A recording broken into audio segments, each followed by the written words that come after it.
Amici bellini, noi di queste cose ne parliamo perché ovviamente è l'unica cosa che c'è in giro, però bisogna parlarne bene, non bisogna esagerare né in un senso né in un altro. Non posso accettare nessun tipo di estremo perché poi si fanno brutte figure. Cominciamo!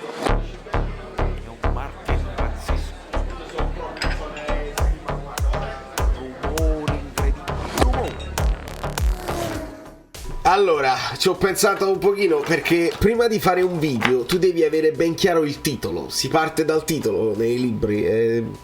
A volte si può scrivere anche tutto il libro e poi dopo ne ricavi il titolo, ma è dal titolo che si parte. Luigi Coppola, nel mio caso si parte da te in questo caso. Benvenuto sul canale, benvenuti a tutti i nuovi iscritti che corrono, che si accorrono e quelli che magari arrivano adesso, che imparano che si lascia il like a prescindere.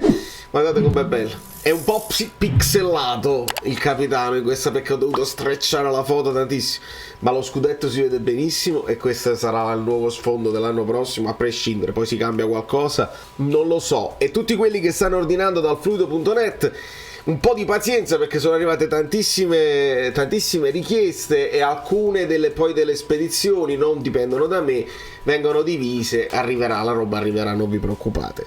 Allora, ovviamente tiene banco non solo la storia di Giuntoli, Spalletti se ne parla un po' di meno in queste ore, però è comunque importantissima.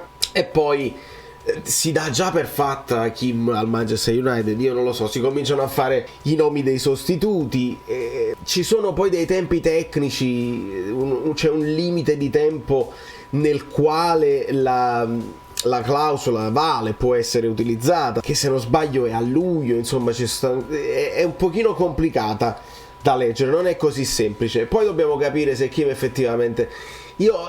perché il titolo è "Ma vi conviene", come diceva De Crescenzo? Perché bisogna fare un po' di riflessioni. È chiaro che vincere per uno, per esempio, sono due casi diversi. Kim è appena arrivato, ok? Kim è appena arrivato, è contento della scelta che ha fatto. In Italia ti mostri anche bravo in difesa, bravo in impostazione, ti dimostri un grandissimo difensore, però sei appena arrivato.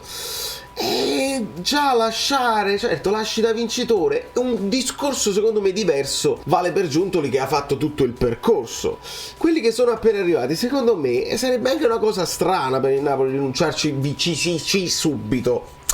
Però dipende molto dalle persone in questione, perché poi c'è la voglia di fare un tipo di carriera, c'è la voglia di rimanere nella storia, ma c'è anche la voglia di fare soldi. Ed è anche una cosa legittima, anche perché hanno delle carriere brevi i giocatori, i dirigenti, gli allenatori ce l'hanno lunga la carriera, ecco perché poi ritorna il discorso di Spalletti. Però i giocatori devono fare cassa il più possibile. Io sto leggendo di Messi che se Messi dovesse accettare quel contratto che gli hanno offerto, di là prende 1,3 milioni al giorno, e ditemi se è una cosa normale, se è una cosa che si può fare, quando poi là il Napoli, grande esempio, sta insegnando a tutta l'Europa come si vince, come si fa.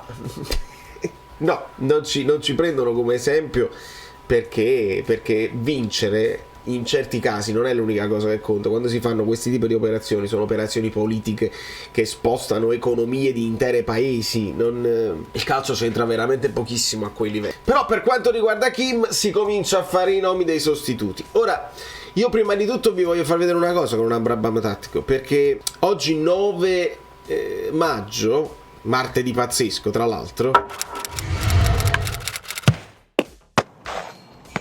ogni tanto Facebook, sai, ti ricorda, tu il 9 maggio del 2013 hai scritto questo. Ed era una stagione, io cercavo di rivedermela. In questa stagione noi vincemmo la Coppa Italia. Questa fu la stagione al 2012, la famosa Supercoppa di Pechino, no? I miei ringraziamenti. In questa stagione Napoli arrivò secondo dietro la Juve e non vincette per niente. Però io feci i miei ringraziamenti. Cavani, che senza l'Avezzi, col cacchio che segna tutti quei gol quest'anno.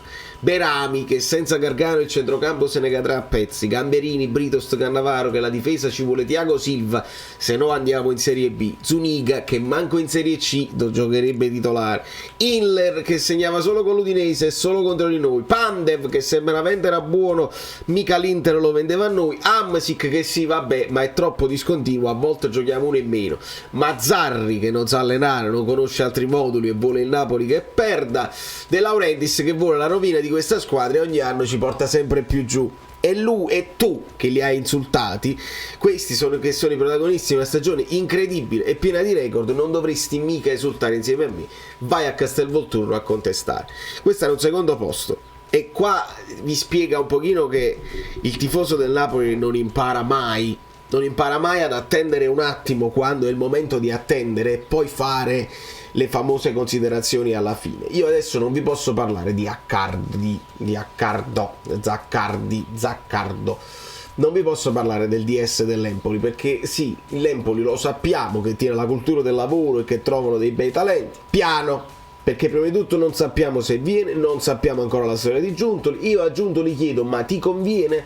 Perché sono oggi i momenti in cui si parla della nuova penalizzazione per la Juve e di una Juve che probabilmente non andrà in Europa l'anno prossimo. Se Giuntoli però decide, io ho fatto un percorso dal Carpi, sono andato al Napoli ho fatto quanto possibile con un presidente che alla fine prende delle decisioni, a volte apre la borsa, a volte no, a volte mette l'ultima parola, a volte io gli individuo un profilo e lui dice questo non mi convince, dammi l'altro profilo.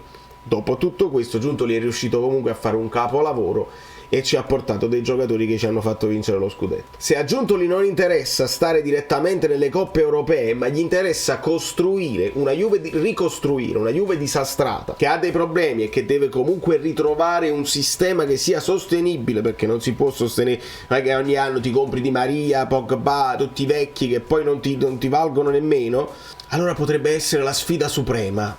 Che era la sfida suprema vincere a Napoli e l'hai vinta, riportare la Juve in una situazione sostenibile dove trovi dei campioni in essere, in divenire, potrebbe essere anche con una Juve che non sta nell'Europa, Serie B, Serie C, ognuno dice quello che vuole, potrebbe essere la sfida suprema per Giuntoli. E visto che questo canale se ne è parlato da qualche anno, non esce adesso la notizia di Giuntoli alla Juve, potrebbe anche essere. Per quanto riguarda Kim ancora non lo so, si fanno dei nomi, si fa il nome di Doeki o Doeki, non lo so come si pronuncia, sulle pronunce lo sapete che noi ci impegniamo poi dopo quando sono effettivamente fatte le cose. 1,90 m, 24 anni, difensore centrale con insomma di origini africane, però con citizenship, con cittadinanza olandese, che gioca nell'Union Berlino, dice che ha fatto molto bene. Qua dicono 12 milioni, ma si legge di un valore, non vi siete iscritti al canale Telegram, mannaggia io, si parla di un valore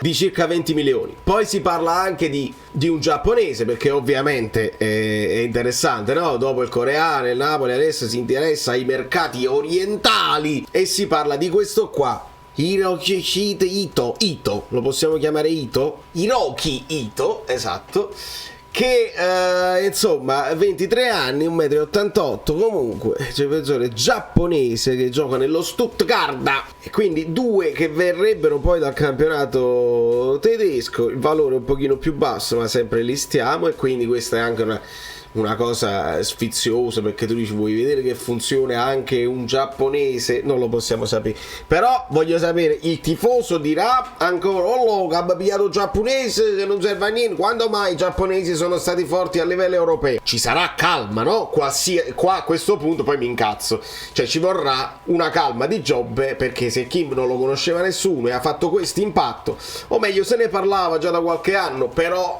orientale, che però viene dal campionato turco, ci calmiamo, no? Prima di giudicare, e aspettiamo di vederlo con noi. Non vanno bene i tutt'apposter che dicono già questo è più forte di Kim. Questo non lo dovete dire, perché non lo possiamo sapere. Addirittura si parla del ritorno di Koulibaly dal Chelsea, si sta parlando di Pulisic dal Chelsea, perché dobbiamo risolvere la situazione anche dell'ala destra. Pulisic però a livello di marketing americano lui è la superstar americana, quindi io adorerei la cosa, però poi in campo devi vederlo sempre. Però niente il tutto a poster e niente il tutto malissimer, che praticamente stiamo distruggendo tutto. Dobbiamo avere equilibrio. quest'estate io richiederò equilibrio assoluto, come noi della community siamo stati equilibrati nonostante stessimo perdendo. Abbiamo detto vediamo, è una situazione complicata, stiamo perdendo Koulibaly, Mertens, Insigne, situazione complicata, però vediamo, perché si possono fare bene delle cose. Adesso che abbiamo addirittura vinto, vogliamo vedere il però vediamo? Prima di dire che è tutto così, io dico Kim, te la potresti fare un altro anno, così ci cresce Ostigard e siamo un po' più tranquilli. Te lo puoi fare un altro anno, non c'è fretta, non c'è fretta. Certo, se daranno 15 milioni all'anno, perché quelli si comprano Maguire che è uno scandalo di difensore, giustamente con Kim risolverebbero. Io lo capisco, però è Kim, è quello. E poi addirittura poi si è parlato anche di Scalvini, che non mi dispiacerebbe, Scalvini dell'Atalanta, perché là giovanissimo, già con un forte impatto sul campionato italiano, gioca pure a centrocampo, gioca pure in nazionale. Ecco, su Scalvini io direi già bene, però poi lo devi vedere, perché potrebbe anche non funzionare nel Napoli. Molti giocatori che vanno via dall'Atalanta non decisamente funzionano sempre alla grande, quindi dobbiamo aspettare, ragazzi, dobbiamo aspettare. Vi chiedo di aspettare prima di dare dei giudizi sull'allenatore, che potrebbe essere, perché poi se ne parlerà, se Spalletti accetta, prende posizione e ci sta volentieri, oppure ci sta col muso lungo, perché poi c'è la solita frase della Laurentiis che conosciamo bene: io non trattengo nessuno, se tu hai il sangue azzurro, la napoletanità, l'onore di stare a Napoli, che dovresti pagare tu a me, accetti le condizioni così. Però dopo aver vinto lo scudetto qualcosa di meglio si potrebbe anche fare. Da New York, Valerio Fluido è tutto, vi amo, vi bacio e vi chiedo calma. Posso chiedere calma a tutto l'ambiente Napoli, perché non lo sappiamo, finiamo bene questa stagione, Lozano infortunatissimo, quindi anche lì dobbiamo vedere sul mercato che cosa succederà, perché potrebbe essere un giocatore infortunato da cedere, da piazzare. Non è facile assolutamente, quindi calma ed equilibrio. Sembra una parrucca, ma non è vero, perché vedi cambia. Ma no, che meraviglia, io me li fai. Sono Saveri da soli. Dobbiamo arrivare a 20.000 iscritti, di cortesia, perché questo è l'anno. Avete lasciato i like. Niente più, dai, basta, sei cringe. Quante cose.